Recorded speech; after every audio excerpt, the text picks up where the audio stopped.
Hello, everyone, and welcome to our second podcast. Today we are joined by guest Matt, my brother. Say hello, Matt. Hello. And Richard again. Hello. Richard. Today we are discussing the topic of can a video game be art? This was posed by Richard's friend Joe.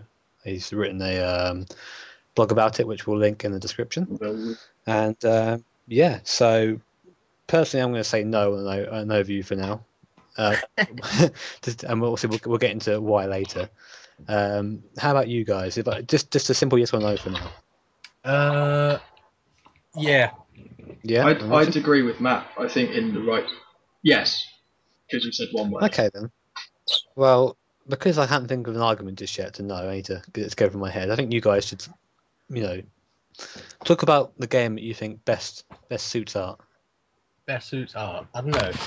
I mean, you got to put it in the right context.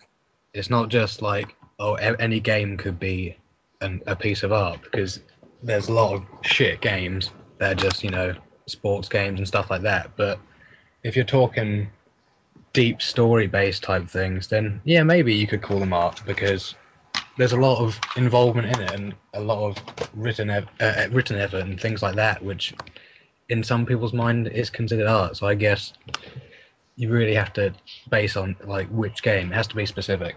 Yeah, but the thing is, you say like in some people's mind it can be considered art, but that kind of the people who have that kind of view are very limited people who play games. From an outside perspective, looking at perspective, you just see it as a computer game. Yeah, I guess.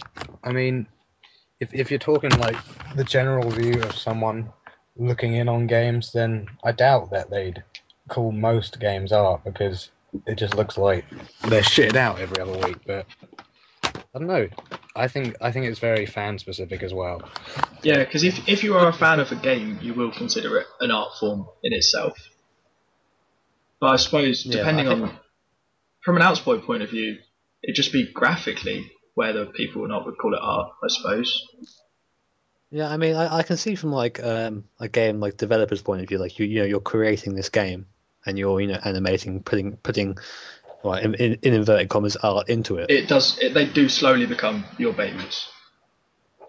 Yeah, but again, that's like saying, I've spent the last 3 weeks doing this journal for one of my photography projects, and the journal itself, because I've been like working on it, is now become art. I've done it. Yeah, I guess when you think of someone who, let's say, plays one game, maybe they're into, let's say, Halo or something, and they'll play just that, and they'll think that is a piece of art because it's the only thing they've ever played. Mm. And maybe, that could be considered, well, that might argue against it, because you might think if someone's just going to play something through like that and they're literally just going to say, well, this is art because I love this personally, but then not look at any other games, and it kind of defeats the question. Yeah. Well, when I say no to this, I say it in the fact that a computer game to me is that it's a game. Now, obviously, don't get me wrong. I very much enjoy computer games. I have a massive collection at home, as does Matt. But they're not. I don't look at them and go, "Oh wow, this is art. This is something that should be viewed by everybody." It's something that is very specific to the individual. I mean, like there are games like, I guess an example would be Shadow of the Colossus, where like it's not a it's not a what's the word I'm looking for? Commercial. No, not commercial. It's not like it doesn't follow the mold of not like normal games. There isn't like there's a storyline, but it's told a lot differently from normal storylines. There is combat, but it's quite basic. A lot of it is just about feeling small, and games are very good at like portraying feelings and put like immersing you. But I wouldn't say that I would stand back and like look at one in awe and go, oh wow, this is art. But in the same way you say that games make you feel, they give you a sense of feeling, surely pieces of artwork and paintings give people those kind of feelings as well. So surely in that mindset, and if someone reads a book and they feel something, surely it's the same thing. Just because it's digitalized doesn't mean it can't be artistic. People seem to think that if you don't do it by hand, it's not a piece of art. But then, I'd much rather do a fucking painting than a game. Yeah, I mean, from that point of view, obviously, like the argument goes a bit to you, but then you have to again think about that. A lot of games are, like Richard said earlier, are liked for graphical reasons. Like Heavy Rain's a pretty good example of that, for how good the graphics are, and what I suppose Heavy Rain probably makes people think games are pretty artistic. Yeah. I mean, I was thinking more kind of like Crysis and stuff like that, where you have to have like a multi-million-pound PC to run it, and it just looked good, and there's nothing else to it other than it looks good. And like, oh look, there's a leaf over there and a caterpillar on it, but my computer's running at 10 frames per second, so I can't enjoy it. I will see that caterpillar for the next 20 minutes until my FPS catches up. Slowly going away. Yeah, I suppose, especially with the more recent generation of gaming, it has been a lot more focused on graphics rather than sort of the game itself. Gameplay suffers for graphics. I think the age of when a game could potentially be art has passed, because now there is gaming is such like a larger fan base than it used to. Even when I was younger, like it's been it's kind of exploded in that kind of time. It's huge. Where everyone is you get the casual gamer, which is now like a weird phenomenon. And stuff like that. Casual gamers now, they account for so much of the marketplace. It's unbelievable. They account for the existence of the Wii. Yeah, casual gaming, it refers to like the Wii now, and even like tablets and phones and stuff. That's all under the bracket casual gaming. I suppose because it's got past the point where video games are no longer in any way sort of out of the ordinary. Or they've gone past it, and it's now sort of a big franchise, the same as films and everything like that. If not more so, then it can no longer be sort of a thing. Because you think art comes out of something quite obscure generally, and because video games are in a situation where everyone plays them now, it's sort of been mass marketed rather than just, actually, I've got an idea for a game, let's do it. I mean, even though, like I said before, I don't believe that a game can be considered art. I believe that games can like inspire art. They serve as inspiration. I mean, it was just earlier I was talking to you, Matt, about having like a series of photographs like based off the Final Fantasy series, and like there are moments in that are inspiring and make you think differently. But I don't know. Like you have to really look into like the definition of what do you consider art, and I still don't think that a game would consider art. I can inspire it, but if you consider it on the sort of looking at it side of things, or the literal sense, a piece of art as in something, I guess, inspiring and has a message, I suppose. It really depends how you look at it, a game, because like you said with Final Fantasy, that you said there are lots of moments in that are inspiring, but then there are lots of graphical things in that which are very artistic from my point of view, which I find to be sort of the art side of it. Sort of you can see the detail and the effort put in. Maybe that effort counts as art. You never know. Yeah, maybe. Like if you look at like some paintings, I mean, I'm going to mention I think it's Jackson Pollock, I think his name is. He does like paintings where he like rides bikes across canvases and considers it art.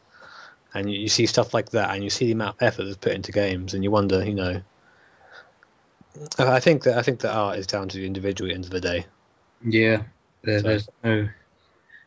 It's not defined by one set of rules. It's like you said, it's down to the individual, and you can't. I mean, modern art. There's so much you can say about that. I think that's a topic for a different day. I don't think I'd go through that without swearing quite a bit. Yeah. It's just such a horrific thing to look at. I mean, because for those of you who don't know, I currently study photography at university, and part of that is kind of looking into other mediums that aren't photography, such as paintings and drawings and things like that. And well, not maybe games, but for another time. And like the amount of utter terrible like paintings and drawings that basically seem to think that the viewer will understand them, no matter how obscure, how abstract they are. And you have to sit there and pretend you appreciate it, otherwise your pompous lecturer is going to look at you like you're stupid. Exactly. I mean, if you think if that's considered art these days, then video games must be, the holy grail of like art, if by comparison. I mean, for example, I consider things like, Starry Night by Van Gogh art. I consider like the Mona Lisa to be art, stuff like that. I mean, like real classical things, like, and then like Dali's paintings, or the melting clocks and stuff like that. I think they're fantastic. But then you look at something like FIFA, and you think, there's just one monkey on a typewriter, and yet these games sell better than like RPGs. But I think, in that sense, what we're saying there, they sell better than RPGs, but that element is exactly the sort of stereotype of art. The obscure and the real gems in the artistic world are always found underneath the popularity, and things that sell better. FIFA's always going to sell the most because it appeals to the most people. It doesn't mean that like just because it's the best, it's in any way artistic. Yeah, I mean, it's difficult for me because obviously my view isn't going to change on the games not being art, but it's difficult for me to say that because I enjoy them so much. I enjoy games more than art. I enjoy sitting down playing a game I've not played before and getting my ass handed to me. Just like walking around the gallery and trying to make stiff conversation with someone about how the guys use like colour and art. I don't think I've ever seen you sit down and get your ass handed to you at a game. Don't think that's something I've ever seen. Oh, well, it happens at Pro Evolution with Matt, but I tend not to play him, so it doesn't have to happen. Like, no, Matt, I can't play. I'm sorry. No, I've got other things to do. Yeah, pretty much. Anyway, I mean, what you say your friend like Joe says this. I mean, I don't want to like end up saying, oh, you're wrong because of X, Y, and Z, because like he's what gave us the topic. So thank you for the topic, Joe. But the reason why like he said he liked Kingdom Hearts, and he's not even completed the game, is because like he was young and he like gushed over it. I mean, I'm the same with Final Fantasy VIII. I adore Final Fantasy VIII beyond any other game I've ever played in my life. But like the crushing reality of it is that like if you look at it objectively, Final Fantasy VIII is not the best Final Fantasy there is. It's probably not in the top 3. Definitely not. Yeah, but because I played it at that time in my life where like you play games because you don't want to go outside or you don't want to go out your room. You just play games, and it holds a special place within you. Yeah, a lot of people find the first game they really play properly to be the one that sort of stays with them and holds the sort of most artistic value. The one you sort of find things in that probably don't mean anything, but you overthink it. I mean, if that were true, I think mine would be like Formula 197. Mine it's Hill. It's definitely Spyro. Like, I adore that game for all the wrong reasons. Yeah. Apparently, Matt used to have nightmares about Spyro. I can imagine why. His voice is terrifying now. I can't even remember his voice. I never played that game all the way through. What you don't want to do is go back and hear his voice now. Oh my gosh. It's not as bad as like the 8-bit and 16-bit voices, which are like or that just yeah. Singer. What were you going to say, Matt? Sorry. I was saying, that game Space Jam. Oh yeah, what game? I mean, I loved that because of the way it looked as a kid. Like just the colours of it, I think, more than anything else, and like the little sprites of the Looney Tunes characters or whatever. But putting that, I find that to be quite artistic, even though it's from like a franchise that's mass produced. It's still effort, and someone's obviously put a lot of effort into it. I mean, we see that when we play the game. Yeah, I think like this is why retro gaming has such a big like upsurge recently, like because of like the sprites are pretty much dead now in modern gaming, but they're so nice to look at. They're so like pleasant. They have like a what's the word I'm looking for? Like a kind of homeliness to them, because a lot of people kind of grew up with those kind of graphics and stuff. 2D games. I'm trying to think of 2D games off the top of my head that I used to play a lot. I mean, like there's a Tasmanian game I used to play. I think it's like Taz on Mars or whatever. I used to play on like the Sega Mega Drive. I had to try so hard then not to call it the Genesis, but on the Mega Drive, and I used to love that game, and Super Hang On, which was like it was a point of view like you had a chase game on the motorbike, and it just looks nice. It's colourful. Like games are just grey nowadays. Like you play, Call of Battlefield, grey, and all you do is shoot grey people with your grey gun and the grey sky. And it's just why like. I find that sense of greyness with Skyrim a lot. Oh yeah, I mean I agree. I mean where I got when I got the Skyrim on the PC, the first thing I did was find like a mod which changed the colours to make it look nice. Like it's the same with Fallout as well. Yeah, don't get me wrong, I love the game. It's a very good game, but like it was just very grey. I think that's why I preferred Oblivion to Skyrim. Because Oblivion's just like everyone look HDR, you can't see anything, and like it's just nice because so many colours and like. Also, they all have really ugly faces, and it's quite funny. I mean, it's a lot worse than Oblivion though when you get like the misshapen, pathetic. Yeah. Please help me. Please kill me.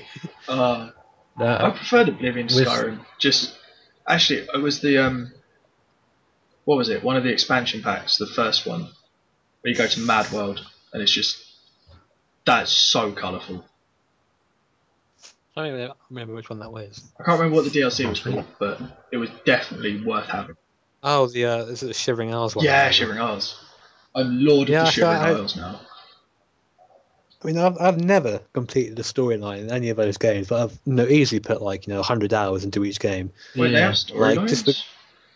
Yeah, exactly. I mean, those kind of games are nice because it's immersed, and it gets back into the conversation of whether it can be art or not. Because you look over this beautiful landscape and you realise it isn't real.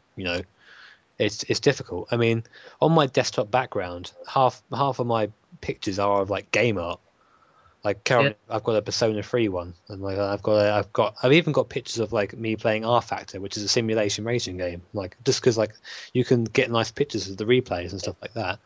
You say because it isn't real, but that can also be applied to any famous fiction written by someone. I mean, that's not real, but that is considered artistic because someone's put a lot of effort into it. I mean, with Skyrim, if I wasn't a fan of the game or didn't really know anything about the game, I'd look at it and say it wasn't art, I suppose. But having seen the ridiculous amount of effort that went into the game, despite the patches and whatever and the little flaws it had here and there, you'd think they really put their all into it. So I guess in a sense, it's their artistic output as game creators would be during when they were making that game. I mean, it comes back to the individual again. I mean, you could say a builder builds a house and goes, "Oh, mate, that's a bit of art, age," and then have a game creator, slave over a hot computer until they get their aquarium sorted in Rich's case, and that'd be art. And it just completely comes down to the individual. I suppose nowadays it's hard to explain. I always used to think that back in the earlier days, mid 80s to 90s, being a game creator wasn't really a job, so to speak, as in a proper well-defined job. Whereas nowadays, it is sort of a proper well-defined job if you work for a game company. No, I mean, going back to going back to Final Fantasy again. I mean, the series is named that for a reason. I mean, the creator, you know his name. What's his name, Matt? Hironobu Sakaguchi. Thank you very much.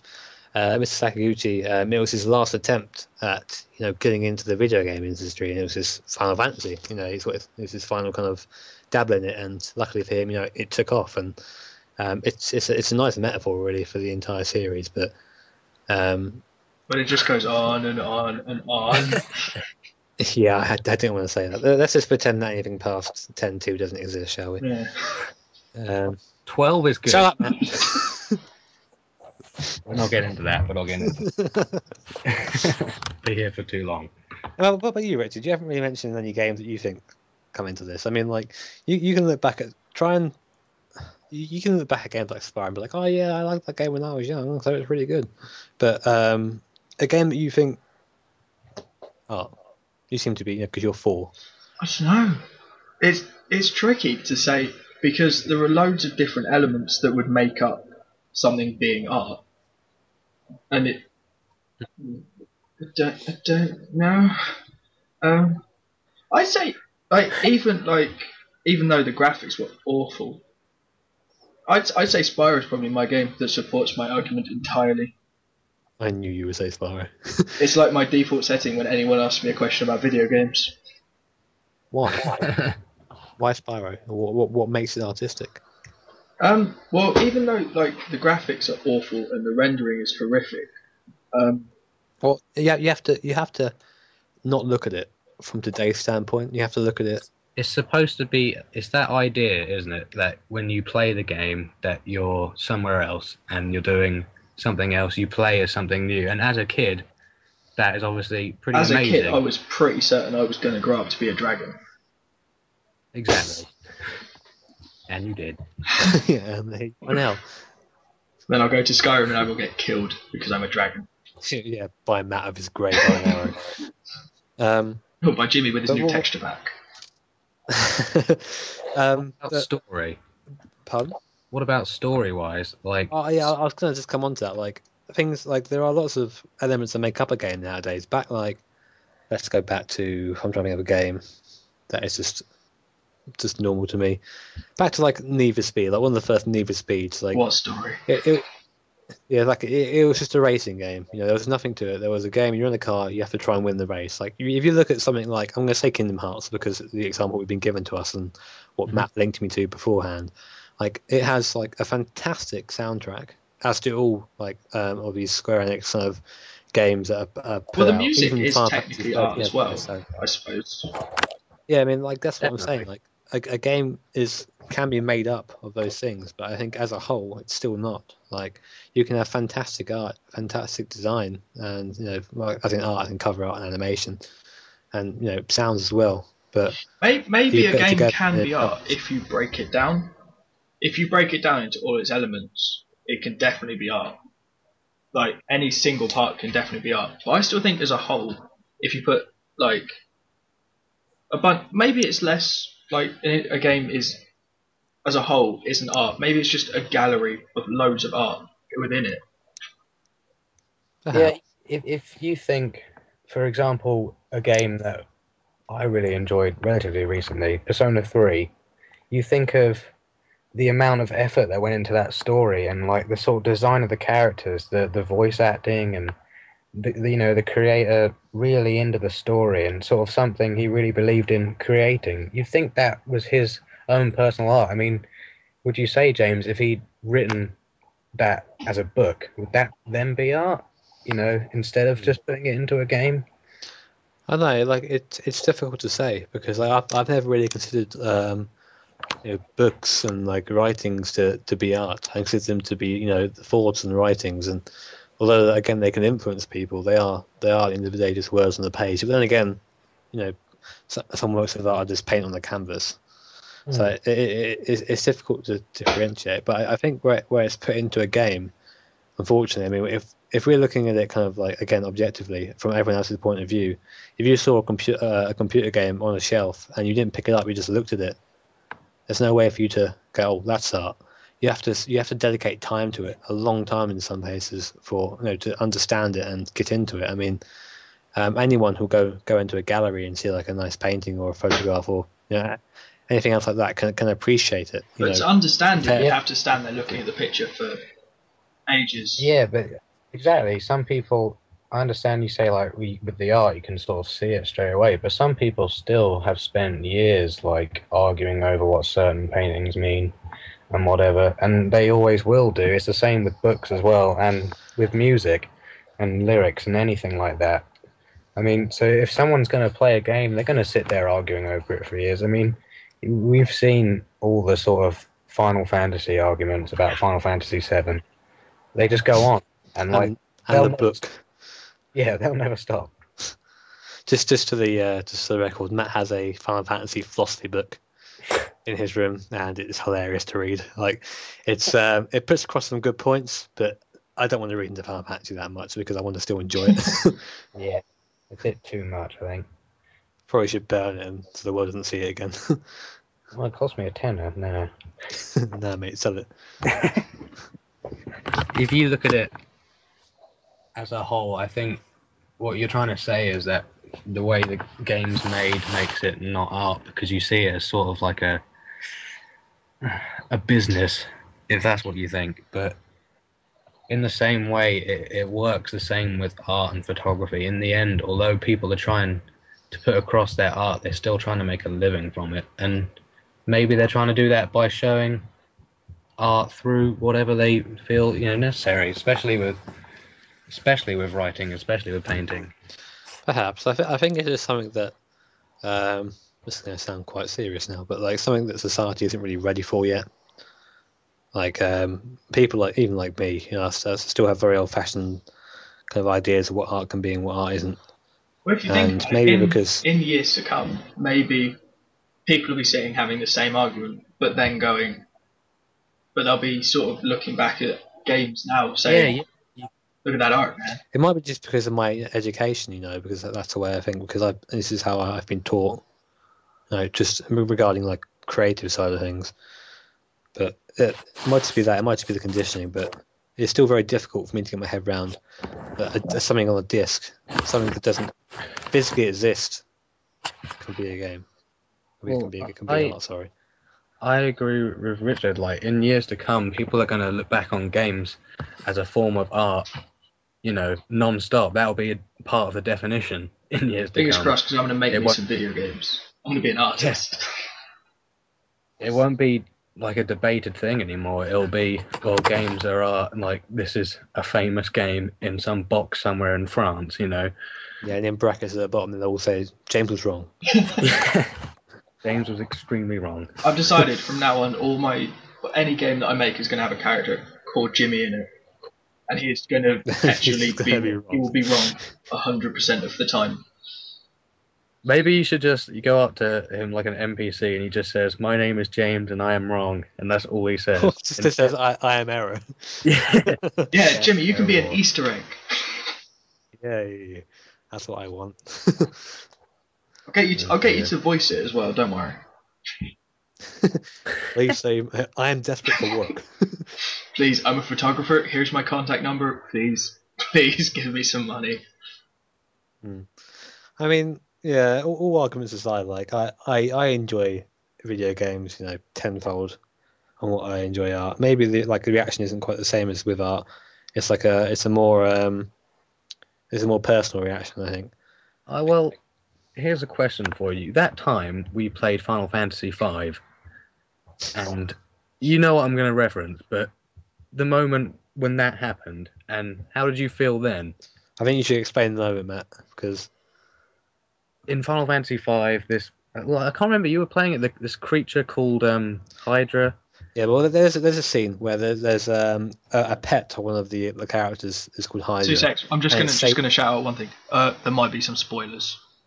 Okay, you're good. There are more spoilers, but they're not game changing. There's like your pet called Hydra. It saves you from I think your ship sinking or something like that, or it protects you from a monster. And in doing so, it uses up the last of its life and it dies. And then the game plays this eerie, this kind of bone chilling sound of the. Bear in mind, it's not like a 16-bit console of this thing dying, and then Matt and I were playing it and we just didn't expect it, and it was probably like the most depressing moment in any Final Fantasy I've ever played because I just didn't expect it at all. And then add to that, obviously it wasn't part of the same scene, but there's a track called Leonard's Theme that we kind of experiment with putting it together, and those two together, I think, could make the most optimistic person go to the top of their building and jump. If you think about that could bring someone to tier point depending on what kind of person you were. I mean, that made you feel something, right? And if you look at a piece of what you define as art, doesn't that make you feel the same? And in the end, isn't it sort of the same thing? If you look at a picture that you think is art and you get the same feeling, maybe that's what the people who created it were going for. Maybe, but I always experience it as a different feeling. Like with art, I tend to appreciate the the skill and like just the expression and the I'm trying to think of a better word for this, but it's not coming to mind. But with the games, like I experience emotion, but then you can say like something giving you emotion as anything, a TV show on Coronation Street, one of the characters dies from like overeating of stuff from Yorkshire, and just things like that, and you can say, well, that's art. Well, people will consider those programs art and have done for years. Those people are, no. I don't know, certain scenes in EastEnders get me every time. Please be quiet. All those episodes where Phil Mitchell nearly gets killed. Edge of my seat, or crying. Or Phil Mitchell says, or someone says, "Get out of my pub." That doesn't happen as much anymore. Makes me sad. The various owners. Peggy's gone, James. Oh, what? You're very far behind. Yeah, you're about maybe 2, 3, 4 years behind now. Can we please stop talking about EastEnders? Oh. The question for next week is EastEnders art. We're just going to turn this podcast into art. What is it? We're opinionated bastards. I think, James, if you had a story idea in some sort of way and you wanted to turn that into a game and then you spent the next 3 years doing it, you'd probably have a completely different opinion. Maybe. I mean, maybe because my medium, photography, is so quick. And so kind of like it's... And that's it. That's your picture. That's it. I mean, you obviously you can edit things, but you're given like a template to start with. Maybe because when I don't really I'm known for not really completing games. I'm known for playing games that require repetition. Really. I sort of take over from you. Yeah, Matt kind of rises out of my dead ashes. I can do it. Jim, maybe it's just because if you're because you're taking pictures, you see art as something that captures a snapshot in time rather than something that you can walk around and explore. Yeah, I was going to say, did you think art is sort of something in the moment rather than something created and left there for someone to find at some point? Yeah, maybe. I mean, there was an interesting point in that. When I went to London a couple of months ago, I went to the photographer's gallery there, and there was a piece which was 4 projected screens and people kind of slowly loading guns. And then like there was a tension between the loading of the guns and then the firing because there were kind of people just staring at each other. And you knew it was going to come because you heard it on the way up to the exhibition. But you didn't know when it was going to come. And like that, it was very good to kind of simulating that tension, which is, it's quite hard to kind of put that on someone, to be honest. And but at the same time, I don't consider it art. I consider it like to be a good piece of film. And it may be maybe I do have like a biased view on it. It's something that I should probably try and work out. Well, I think everyone would have a biased opinion on what can be art. Yeah, it all depends. It goes back to the argument on experience and on the individual. You think a lot of people say it's down to sort of the way your family's brought up, but you and I are brothers, and we have the complete opposite opinion. Yeah, I mean, I think it's because we were into different games. I mean, Matthew, he collects Final Fantasy games. Well, he has the biggest Final Fantasy collection I've seen. He likes to look at old RPGs and has recently got into kind of more. I hate using the word retro because it just reminds me of just modern people trying to be old. But he's got more into the older consoles, and like we found a NES recently and it was the best moment of the year so far. He likes to collect those kind of things. I think because of things like 2D sprites and the kind of charm they give off. Where I'm modern, I like to have modern games. I've got a fairly good PC. I like to play the new games, see what they see. Yeah, we test the PC. Yeah, I like to see graphics. I like to see improvements. But normally I find myself I think this is why I haven't completed a game recently, because I get into a game which looks nice, but normally the gameplay is not so great. And the last game I completed was Mass Effect 3, and that was a push just kind of like the series. The actual game Mass Effect 3 was quite disappointing for me, not because of the ending, but because of the shitty you have to do multiplayer to complete this game bit. Isn't that the same reason that SimCity, the new one, is doing really, really well? Yeah. Buy SimCity and we'll give you Mass Effect 3 for free. Please buy this game. Please, we are begging you now. Buy this game, or we're screwed. We'd really like it if you bought a PS Vita. I'll probably put this in the description as well. There's a great parody of like the PS4 kind of unveiling. Of just the guy. Oh, we've forgotten to shelve the console. Oh well. Just gone from that. I'll have to put It's a very, very good point. I was watching the whole thing, just going, right. These are all these games look really good. Yeah, they look really good. Fantastic looking art. And then, kind of, it went through, and I was just like, so where's the game? Where's the console? Like, I need to work out where I'm going to put it when I eventually buy one. The only game that I liked the look of in there was the one with the dragon. I forget what the game was called. I think it was a Capcom release, and where like the guy looked helpless against the dragon. I like that idea. What about I thought you liked the look of Watch Dogs as well.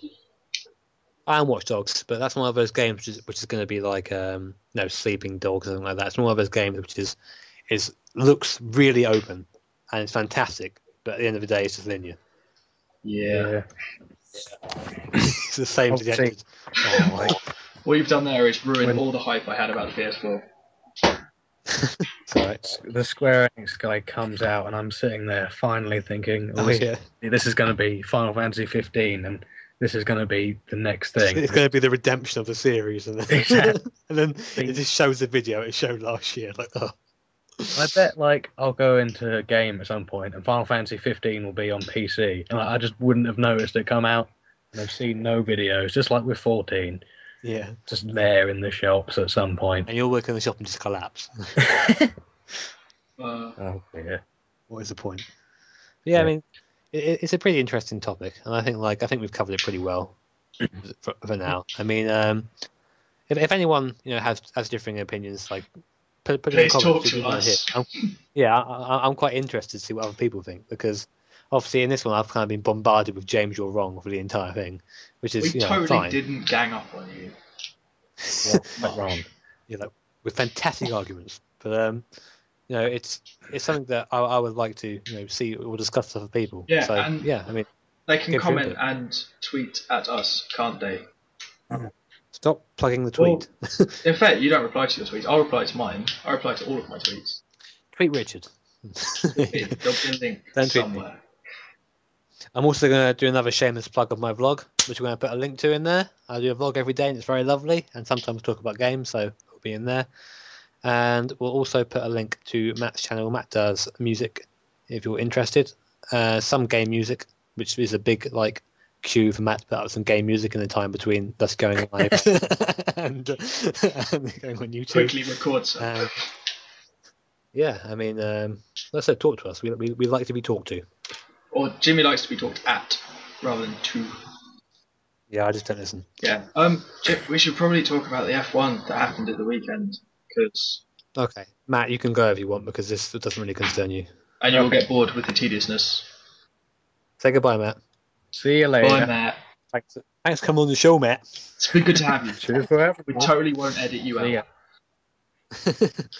Okay. Is he gone? Yes, Yeah, he's gone. I think. Yes. Okay, cool. So that was Matt. We might have him on again in the future if we talk something game related, because he has quite a bit of knowledge. That's good. But now, F1 off the Australia happened this last Sunday. I watched the race twice because I happened to be up at 7 o'clock in the morning. I've now watched it twice as well, just so that you couldn't say that. Now, do me. So I want to have it twice as well. And it was a good race. Unexpected race, to be honest. I mean, those who didn't watch the Grand Prix, I would recommend go and do it. Raikkonen came out on top. Yeah. I mean, nearly, right? Alonso nearly won. Second. Yeah, I mean, we predicted Alonso, didn't we? He came second and Vettel third, which was a bit of a surprise, really, considering the Red Bull's pace in qualifying. Oh no, it should have been awful because we don't like them. Yeah, I mean, the start is something that we can talk about now, because we have our links up here. We have our bits, and Webber, obviously no stranger to the bad start, Especially in Australia. Pretty much put his car in reverse at the start of the race. which apparently is down to ECU troubles caused by our favourite manufacturer. Well, I say our favourite, Richard's favourite manufacturer, McLaren. ECUs, as they will. Yeah. Now, do you want to describe what happened there? Well, basically, what happened was there was a glitch in the ECU on the parade lap, which meant that it had to be restarted. So, after the race, it was revealed. I didn't actually know that McLaren supplied their ECUs, but basically, Christian Horner came out and said, a direct quote of, hugely frustrating because it was an ECU issue and that is supplied by a third party. I'll let you guess who that is. I did like the response though that Martin Whitmarsh had. It was the it's possible to inflict ECU problems on yourself. Just them sitting there going, I'm pretty sure you fucked that up. Yeah, I mean, McLaren, even if like McLaren had that power, they had nothing to gain from that. I mean, yeah, why Webber for a start? Webber, even though I prefer Webber to Vettel just because of his personality of being like I talk about. He's one of the last F1 drivers, apart from maybe Kimi, who speaks his mind on the grid, and well, occasionally anyway. Occasionally working in before. Yeah, and he but he isn't as quick as Vettel. Vettel is quicker than he is. So if they were going to turn off an ECU, why would you turn off? Yeah, I mean, but Webber 6th, highest McLaren was about 9th. Yeah, 2 points. Yeah. And obviously, even with that, slow. It wasn't great for them. Especially because Hamilton came 5th. Yeah, Richard was, he was squealing like a girl. Unconsolable after the race. Hamilton had that. He had a good first stint. He was doing pretty well. But I think that Mercedes have inherited their problem from last season with tyres. They're not running too great with tyres. They're wearing quickly. I mean, I didn't actually see Rosberg's problem in either of the races because I was kind of like falling asleep between the race just because I was tired. I can't remember what it was. Well, from the picture I saw, I think Rosberg's car was covered in like fire extinguishers. So I assume it wasn't a good problem. No, I don't think it didn't burst into flames, which is always a good thing. It might have just been a precaution by the old marshals. I do like to electronics failure. That's what it was. I think they sprayed it down because all the brakes would have been hot. Really hot. Yeah, that's true. Yeah, I totally didn't have to look that up. We are prepared. Also we'll look at the rookies because it's nice to see how the rookies did. We'll start at the bottom because that's where the rookies are. Caterham and Marussia looking not equal. I think Marussia do have the edge. I think for the first season, the first season they've started higher than Caterham, but Marussia are using KERS for the first time this year, I believe. Do Caterham have KERS or? I ain't got a clue. Probably. No, they had KERS last year. This is that's why Marussia was so off the pace last year. I mean, even so, like there were some races where they were only half a second behind, and KERS is worth can be worth up to a couple of seconds on the track. Yeah, but no, I think highest placed rookie was the Sauber rookie from Mexico, who has a name that I am not even going to try and butcher. Gutierrez. That's the one. That guy. Esteban. Yeah, but it's still a 13th, and it was disappointing for the rookies. I think it's not so much them as it is the car. I mean, obviously Sauber had a terrible race with Hulkenberg not even making a start, and Gutierrez no points. But you look at Bottas as well. Williams had a bad race. Maldonado doing his usual thing of going off the track. And in the gravel. Was it turn 1? Bottas, I forget where it was. Bottas, the rookie to the team, finishes the race. Well, I think that's not. Hopefully, Bottas will just show them how not bad Maldonado is, but just how inconsistent. I think Maldonado is overly aggressive. He tries too hard to get good results. This is the thing with F1 now, is that because of how strict the regulations are and how kind of upset the drivers get, and this is also true with iRacing, but I'll go into that a bit later. But people are just they're like, you can't make moves in F1 anymore without it being like illegal or pushy or stuff like that. F1's meant to be about taking your car around the track, as fast as you can. If someone gets in your way, you overtake them. You don't stay behind them for like 400 laps and go, oh, maybe I'll overtake them. Well, now, unless you're but I don't DeResta wanna." and you're told to.